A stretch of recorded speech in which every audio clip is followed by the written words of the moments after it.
He's a trusted state government bureaucrat who's managed to stay under the radar throughout a long career. But according to a 4-month Larry Barker investigation, nobody noticed this high-ranking public employee had been fudging his time card every day for years. It's a scheme that has cost taxpayers tens of thousands of dollars.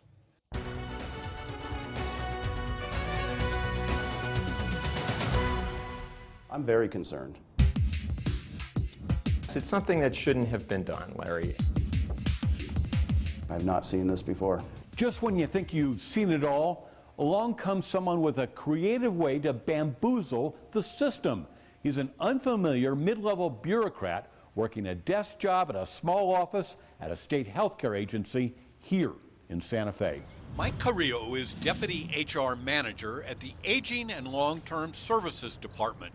A News 13 review of state payroll records shows Carrillo padded his timesheet every day for 4 years and ended up pocketing more than $62,000 in unsubstantiated, dubious payments.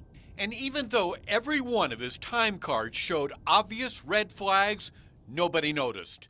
In fact, despite all the checks and balances in state government, no one questioned Mike Carrillo's time. Not 3 cabinet secretaries, not the eagle-eyed bean counters at the Department of Finance, and not the HR folks at state personnel. This is not something we would have caught in our normal course of business. Justin Najaka is New Mexico's state personnel director. This is a unique situation that occurred, and it is not common practice. Who is this guy?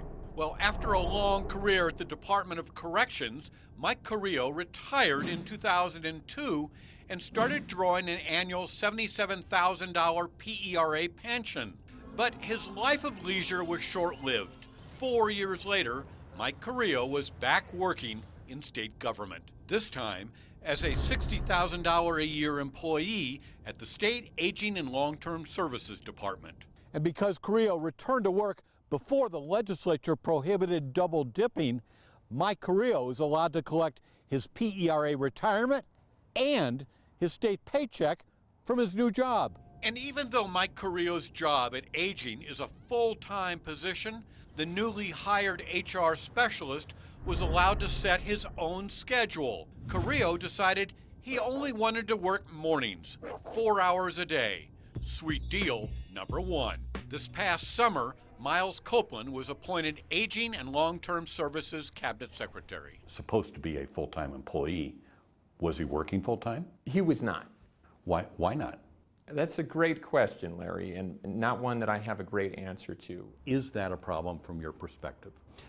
That is a problem from our perspective, yes. The agency has indicated by having a full-time position that there is a full 40 hours worth of work to do by that employee. Whose decision was that to work half-time? I believe, Larry, that former cabinet secretaries had made that decision. It's not one that we should have made. And it's not the only questionable decision at Aging. In early 2011, Mike Carrillo started padding his time card. Every day for 4 years, he bumped up his payroll sheet with a few extra hours.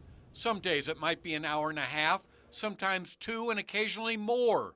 Now, state regs require documentation for extra hours. However, Mike Carrillo failed to justify a single minute of the more than 1,800 hours he claimed as extra time. And even though nobody at Aging knew exactly what he did to earn all that money, no one questioned hundreds of dubious discrepancies. That's sweet deal number 2. If an employee works extra hours over and above their scheduled hours, how should that be documented by the employee? Well, first that should be authorized by the supervisor on a case-by-case basis, and it should be documented in the employee's timesheet for the hours that they actually worked. Did you know that he actually worked those extra hours? Was there any documentation that he worked them? There was not documentation, and to your point, I was operating on the belief that he was working the amount of time that he said he was. So how did Mike Carrillo get paid so much for so long without anyone raising a red flag? Well, News 13 has learned it was a payroll scheme approved 4 years ago by the department's cabinet secretary. According to an August 2011 email from Mike Carrillo to then Cabinet Secretary Rita Ward, Carrillo asked for additional compensation because he, quote, spends a lot of hours in the afternoon responding to emails and answering phone calls.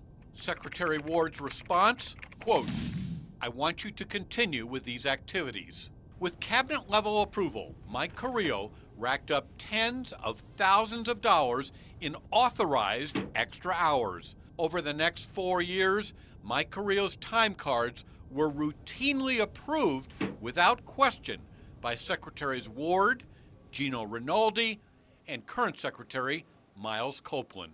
That's sweet deal number 3.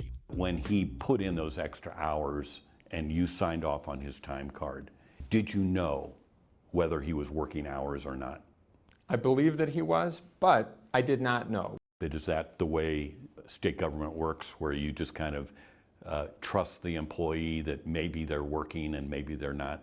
No, it's not the way that state government should work, Larry. That is a problem, and that is totally inappropriate. It is important that cabinet secretaries not authorize this type of blanket approval, and if they have, then that practice should stop. So what does Mike Carrillo have to say? Well, he did not return any of our phone calls, so we caught up with him at his state agency office. Do you have anything to say to explain the timesheets? No. I don't think you guys are fair in your story, so I have nothing to say. Following News 13's investigation, Secretary Copeland pulled the plug on all of Mike Carrillo's sweet deals. We want folks to have confidence in our systems, so we've changed that so that it's not anymore him simply claiming that he's working extra hours. Now we know because he does it here in the office. Larry Barker, KRQE, News 13. Mike Carrillo now works full-time, and he will have to submit documentation if he wants to work overtime.